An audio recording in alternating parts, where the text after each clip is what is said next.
Hi there, welcome to the Weather Network. I'm Daksha Rangan. Today we're talking about your developing stories across the country. We start off in BC where the wildfire story continues. Special air quality statements are in effect for many as smoke impacts quality of the air.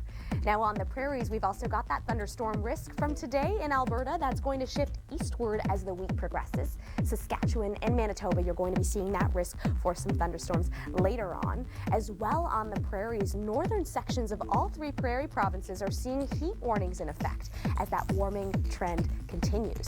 And smoke from BC's wildfires not really helping the situation as it is making its way eastward over the Rockies and into the prairies. Variable winds are impacting who's going to be seeing the smoke, for how long, when, and where. As well, in the Atlantic Ocean right now, we've got Hurricane Gert churning. That's going to be impacting Newfoundland's weather later on in the week. But I want you to stay with us because your weather story starts in just 3 minutes.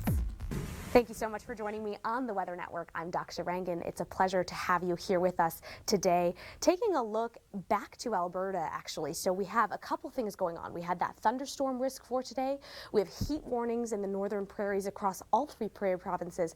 As well, along the Saskatchewan-Alberta border, we have those special air quality statements in effect. And that is because of smoke from the BC wildfires that have been tracking eastward.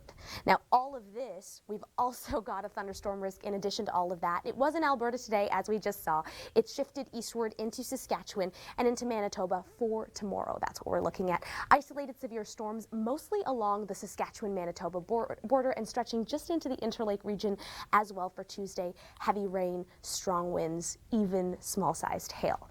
And taking a look at the timing starting midnight on Tuesday, we can see that Calgary does see a cell fire up potentially in through the precipitation forecast. We can see it moves, and then all of Saskatchewan pretty much through the afternoon hours on Tuesday as that system tracks eastward. And for Tuesday as well, Saskatoon, Regina, feeling like the low 20s, or reaching the low 20s rather, but we do have that chance for thunderstorms, which you can see as well here.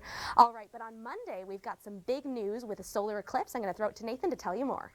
Thank you so much, Mark, for sending that in to us. Hi there, welcome to the Weather Network. I'm Daksha Rangan. It's a pleasure to have you here with us. And today, the story across much of the country is thunderstorms. I mean, typical Canadian weather, right? Now, not so much in Atlantic Canada on Monday, but Tuesday we are going to be seeing that risk move through. So temperatures are quite nice, mid-20s, feeling like the low 30s across much of Atlantic Canada. But that thunderstorm risk that I mentioned is going to be present for northern New Brunswick, actually much of New Brunswick through Tuesday. Strong winds, heavy rain, and small-sized hail. Those are the threats that we can expect. Now, as we take a look at this low-pressure system that's causing that risk, through the early morning hours on Tuesday, we're going to be seeing it start to move through, and that rain really does pick up in through the afternoon hours for New Brunswick. And we're going to see that thunderstorm risk continue to shift eastward through the week to impact Nova Scotia and eventually Newfoundland as well.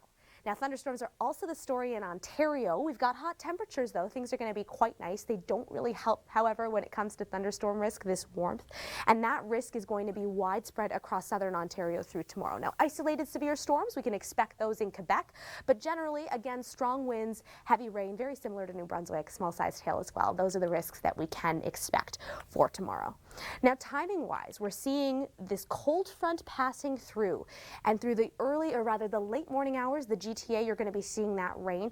By the evening, though, things will clear out. As well on the prairies, we've also got thunderstorm risk again. I wasn't kidding when I said it was a Canada-wide story. But what's more pressing in the west right now is the wildfire threat. I'm throwing it to Chrissy to tell you more.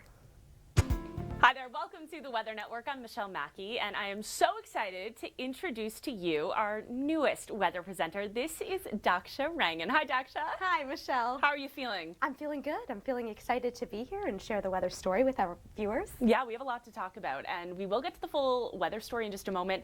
But first, we know that it's late summer, but wedding season is still in full swing. That's right, Michelle, and quite the story here about a father at his daughter's wedding. I'll leave it to Nathan Coleman to tell you the rest. All right, thanks, Nathan. Wow, what a story that is. I'm glad it ended okay because they don't always end that way. No, definitely not. And you know, when it comes to an outdoor wedding, weather is everything. But as you're about to see, some embrace active weather on the big day. Wow, some phenomenal weather featured in those wedding photos. Speaking of Canada's weather. Yeah, let's take a look across the country on Tuesday. A couple pockets where we could be dealing with some active weather. The eastern prairies and southern Ontario. Find out more in your local forecast. And then it's No Limits with Chrissy Van, another adventure. Watch this. The showers, well, they're not going to be the story if you're in Calgary. Thanks so much for joining me on the Weather Network. I'm Daksha Rangan. It's so great to have you along with me today. All right, so Alberta, we've got that thunderstorm risk today. Now that has moved eastward. It will move eastward for tomorrow. But a couple other things going on the prairies that I want to talk to you about. So air quality, special air quality statements are in effect for parts of Alberta and Saskatchewan right now as smoke from BC's wildfires impact the region. As well, we've got heat warnings in place for all three prairie provinces across northern sections too. So that's something to keep an eye on. But the big story right now is the thunderstorm risk for tomorrow. Now we saw it in Alberta today. In through Saskatchewan tomorrow, it's pretty widespread in nature, and those isolated severe storms are going to stay close to that Saskatchewan-Manitoba border for tomorrow. So something to keep in mind. Taking a look at how the precipitation pans out through the early morning hours, Saskatchewan will start to see that rainfall, and then by the afternoon hours, that's when it really picks up. Widespread rainfall is expected. Now, high pressure behind that system is what we're keeping an eye on for Alberta. Because look at this beautiful forecast all through Monday. Not a cloud in the sky for Calgary. That's our forecast right now, courtesy of that high pressure and very comfortable temperatures. I mean, mid-20s. So this is a nice change of pace from that cooling trend that parts of the prairies were seeing. Vancouver, a little bit different. We do have some sun, some cloud as well. But this is also a welcome change because that smoke from those wildfires has been impacting BC's south coast. Now, fortunately, due to some change in winds, we're not seeing that smoke anymore. So this is quite nice, just a chance to get a glimpse of the sky without all that haze, if you ask me. That's my take on it. And in through southern Ontario as well, heat is the story. That heat, though, not such great news in terms of thunderstorm risk. Fortunately, if you do have plans tomorrow evening, the storms will have passed by the time you head out. I'm going to send it over to Deb right now to talk about a water shortage in Alberta.